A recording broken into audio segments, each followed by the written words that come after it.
Brig, why don't you tell us about Keith Hernandez and the Phillies? Speaking of the Phillies. Speaking of the Phillies and speaking of John, I feel like John and Keith would be on the same page here because Keith Hernandez does not like he does not like the Phillies at all. He announces he's a broadcaster for the Mets, and he was during a Cincinnati Reds game recently where the Mets were in Cincinnati. He says, Cincinnati was in New York.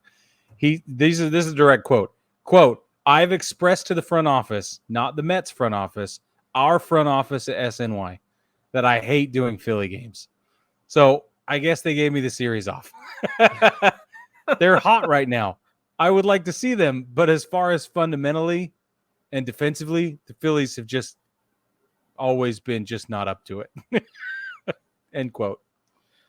And he just hates calling Phillies games and hates being there and hates watching them because he goes on to say he just doesn't think they play good baseball.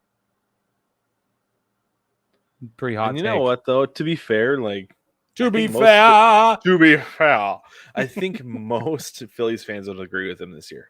Sure, this year, yeah. But this is he's speaking out broadly. Right. Yeah, that's true.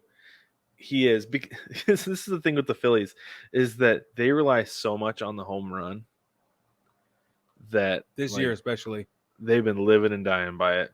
Well, yeah, Bryce Harper's out, Kyle Schwarber's out, it's over. Yeah. But a lot of the season, though, that's been mostly what their roster composition was this year, though, was guys who could hit home runs top to bottom, right? That's right.